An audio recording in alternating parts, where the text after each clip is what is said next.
To prepare for this action scene in John Wick 3, Keanu Reeves went through extensive training on stunt horses, including learning to hang off one side and flip back upright at high speed. Over a nearly 40-year career, the actor has proven himself adept at a variety of skills, from judo and gunfights to high falls and stunt driving. And in 2023's John Wick 4, he shows no signs of slowing down. Here's how Keanu Reeves performed some of his biggest stunts.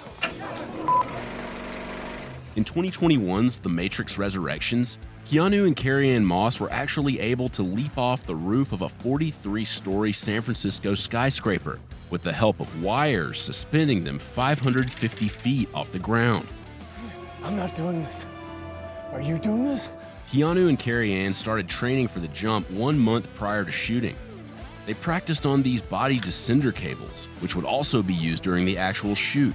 During training, they were harnessed in at progressively higher heights. On set, the rig sat atop the main skyscraper and was connected to a slightly lower office building across from it. In the end, it took about 20 attempts before they had the right take.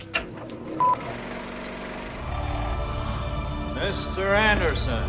According to Keanu, there were more moves in just this 5.5-minute long sequence where Neo fights off 80 Smiths than in the entire first Matrix movie. And getting it right involved a 27-day shoot after 9 weeks of rehearsals. For this mid-air move, Keanu was attached to wires. And as the brawl progresses, more and more Smiths get added into the mix. On set, Keanu sometimes fought these stunt performers, whose faces were later swapped out digitally with Hugo Weaving's. By the end of the sequence, all the Smiths are digital doubles, as is Neo. Hugo was captured with motion control cameras so more Smiths could be inserted into the scene. To build Neo digitally, the VFX team took scans of Keanu's face. They then placed several high-definition cameras around Keanu that could photograph him from every conceivable angle. This CG form wasn't just a complete body replacement. It was also a means to extend Keanu's real moves for even longer periods of time. One of Keanu's biggest challenges in the third John Wick film was this sword fight on motorcycles. Thanks to dedicated stunt motorcyclists and impressive VFX, this sequence could be shot in multiple locations. These sections were filmed by the stunt team on the Verrazano Bridge in New York City. Because there were so many moving parts, Keanu's shots were filmed against a green screen. The soundstage and bridge action had to line up perfectly. However, the VFX team found the rigs were slightly off. So they went back and got the most accurate measurements possible through a LiDAR scan of the real bridge. But they couldn't fake the fight choreography.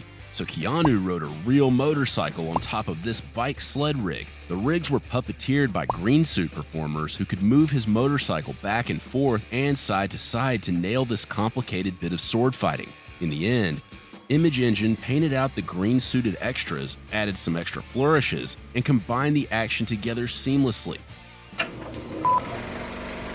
Earlier in the film, John Wick trades a motorcycle for a horse, requiring 5 weeks of training in trick riding. According to horsemaster Tad Griffith, these sequences typically use specially trained trick horses. Legend, Tad Griffith. However, the horses would also have to move forward and run, so Tad taught the routine to specialized driving horses instead. Keanu was attached to a custom-built rig at 2 points that could safely hoist him in the air, while the other 2 cables were attached under the saddle, allowing Tad to help move the horse forward. It also allowed Keanu to hang off one side and then flip upright as the horse galloped up to 30 miles per hour. To further maintain his balance, he also put more weight onto his stirrups. The safety of the horses played a major factor in prepping and shooting this stunt. Tad slowly introduced them to a motorcycle during training. Here you can see Keanu practicing his routine on the horse, with the 2 motorcyclists trailing behind, and the lighting team added tracing lights to the rig so the horses would be used to the street lights on location. In the final shot, that is really Keanu and the horse racing on the street. But one more hidden feature, a 300-foot rubber runway on the ground to cover the asphalt and protect the horse's hooves. Just keep it steady. Oh, thank you for the tip, Ortiz. In Speed, Keanu did a number of his own stunts, including this one where he attempts to defuse a bomb under a bus. Stunts this specialized required the use of 12 different buses, each with a different purpose. One built for speed, one tilting to the side, and a few to, well, blow up. For Keanu's safety when he has to go under the bus, the back of one bus was made out of rubber and the motor was taken apart from underneath and rebuilt in the interior. Special effects supervisor John Fraser built a dolly cart with brakes on the sides, which Keanu could use to control his speed. That cart was attached to a cable system inside the bus, so the crew could pull him forward as they went as fast as 50 miles per hour. To fully prep for The Matrix's standout dojo fight and its wire-fu action, Keanu spent 8 months learning the sequence's choreography and 4 months training with martial arts choreographer Yuen Wu Ping. The biggest obstacle for Keanu, a neck surgery preventing him from practicing the fight's kicks. So for the first half of training, Keanu worked on the punches and lighter fight moves. Once he could kick again, the workouts consisted of non-stop kicking for 45 minutes. Because of this injury, his stunt double was brought in for many of the kick moves, and the choreography was tweaked to be heavier on the punches. Despite this, Keanu was still able to do a few of his own wire kicks on camera. On the first day shooting in the dojo, Keanu and Lawrence Fishburne did 21 takes. After starting over the next day, Keanu nailed all his moves in just 3 takes. For the opening car chase in John Wick 2, Keanu and the stunt team found innovative ways to turn the main character's car into a weapon. But it wasn't a one-size-fits-all solution. For this shot where John backs into another car, that was actually Keanu behind the wheel. He also drove the car for one of the takes in this shot with a major boost from the stunt and special effects team. In reality, the motorcyclist was actually a stunt dummy on a bike that was being towed. The motorcycle had a cannon mounted to it that would flip the bike over once the car door opened.